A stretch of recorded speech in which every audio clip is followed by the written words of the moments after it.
Ternyata orang Makassar. Katanya lu mau hajar gua. Enggak lah, Yan. Selamat datang di rumah kita. Katanya lu mau hajar gua. Dan sudah klarifikasi. Klarifikasi bagaimana? Dini Sumargo datangi Farhat Abbas.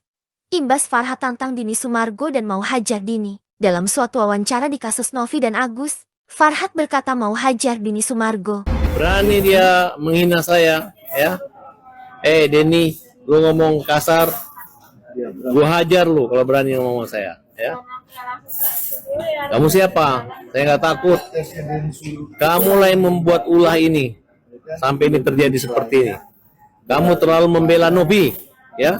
Terlalu membela Novi. Gua baru kelihatan video ada orang mau ngajar gua. Katanya mau hajar gua lu. Farhat Abbas, lu mau hajar gua?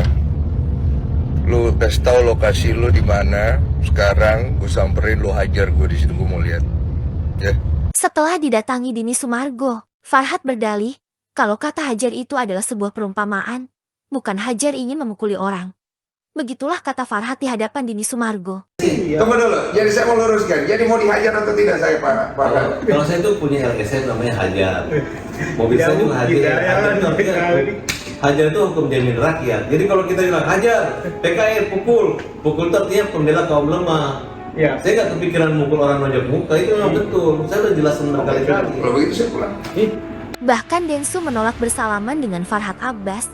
Bukan Densu namanya, jika ditantang diam saja. Langsung datangi rumahnya guys. Salaman dong, ya. Nggak perlu salam-salam, sudah. Kawin. Nggak usah ngapain salam-salam.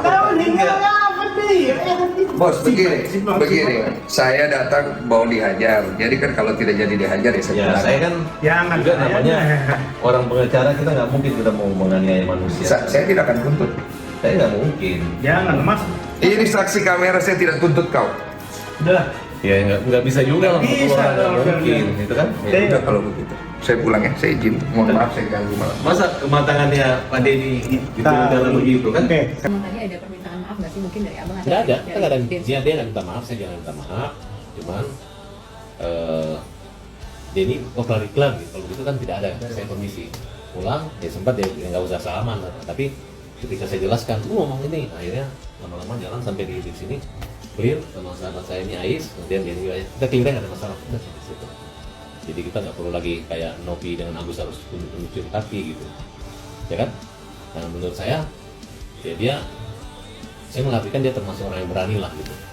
Sudah bilangin ngidip kalimat tai yang mau ditafsir, tapi dia mengatakan, lu harusnya kan dia minta maaf nih, terbalik nih. Jadi kesannya kita yang salah, udah kita dikatain tai, terus kita disuruh mengajar dia, kan nggak mungkin, betul kan?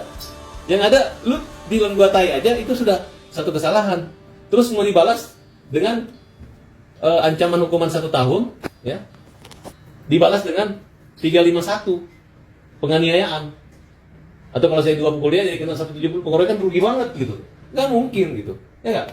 Sedangkan orang hanya satu kalimat bodoh aja ketika berproses bisa nilainya dendanya 1 miliar, kenapa harus? Kan? Saya jamin kalau kalimat itu diproses, ya, ancaman hukumannya bisa denda 500 sampai 1 miliar gitu. Saya pernah mengalami hanya kalimat satu kata bodoh. Jadi jangan sembarang mengejek orang. Jangan sembarang menghina orang. Boleh, kamu ejek, nggak usah sebut namanya. Kamu tunjukkan, jangan tunjukkan fotonya. Kamu bilang aja oknum, sebutin nama singkat itu nggak ada masalah. Jadi Mas yang di dalam itu ada podcast itu seperti apa Mas? Enggak, dia bawa kamera aja gitu. Kalau saya kan nggak mungkin saya foto dia gitu kan. Kalau dia udah bawa kamera gitu. Saya mengucapkan terima kasih sudah bantu Agus gitu. Nah, terus dia menyalahkan, saya katanya masuk ikut campur sehingga jadi kisruh. Nggak ikut campur, saya membela. Ya, dia nggak mau ikut campur, terus itu Denny Sumargo punya peran penting untuk menyelesaikan ini. Orang yang paling berhak atas uang ini untuk melindungi Agus itu adalah Denny Sumargo. Jadi abang sempat menyampaikan itu ke Denny kan? Udah. Tanggapannya? Ya dia seolah-olah Agus ini kenapa ngelaporin polisi gitu. Jadi saya ngeliat kok Denny sayang sekali sama Novi gitu. Ya kan? Dia tahu nggak? Artinya nggak tudingan dari Densu bahwa terlibatnya abang di dalam ini? Ya dianggap bola liar gitu. Ya karena memang dia kan bersahabat dengan Novi. dia nggak bisa menyelesaikan masalah ini karena terkait saya gitu. Tapi kalau dia selesaikan, tetap aja Agus tidak akan mendapatkan haknya gitu. Yang sebenarnya sekarang kan sudah dikuasai oleh Novi. Denny pernah mengatakan dia janji akan mengganti uang itu, mengganti uangnya siapa? Agus. Sebenarnya kita sih nggak usah ngejar Novi juga nggak apa-apa, cukup cari daun Denny aja kan. Nah, tapi kan Denny kan pulang dari Korea, dia tidak mengikuti perkembangan bagaimana pengacaranya dari Novi yang mengatakan uang itu kalau dipakai 100 sisanya buat orang buta lainnya kan. Itu kan cara-cara provokasi. Mulai mereka menggiring kan, oh ini untuk berobat gitu. Padahal kalaupun berobatnya selesai kan bisa jangka panjang. Bisa untuk dia bisnis, bisa untuk makan dia, atau mungkin didepositokan uangnya buat dia, tergantung dia lah. Kalau diuntungkan bisa beli rumah, tapi toh nanti akhirnya dijual, mending dia kira-kira hidup berapa tahun lagi. Sekarang usia misalnya 40, 30 tahun lagi, berarti kalau 1 bulan 2 juta atau 5 juta, satu tahun 60 juta, 10 tahun 600 juta, berarti 1,2 miliar bisa 20 tahun, gitu. Ya kan? Nah, jadi gitu aja hitungannya. Jadi jangan dia digiring diejek bahwa uang ada aku BPJS, jangan begitu. Sebenarnya dia ini orang baik, saya juga gak nyangka sampai dia membuat Farhat datang aja, nggak enak, saya nggak asik gitu. Aku nggak asik gitu, nggak merasa nggak nyaman harus Denny datang ke rumahku minta saya pukul dia kan, kurang gitu. Nggak tahu kenapa ya. Mereka masalah tinggal telepon udah selesai ya. Betul nggak? Tadi saya teman-teman tanya, saya udah diskusi, apakah kalau dia masuk ke rumah kita pukul, ataukah kalau dia pukul kita balas, ataukah kita bikin dia emosi dia mukul, kan banyak sekali alternatif tadi.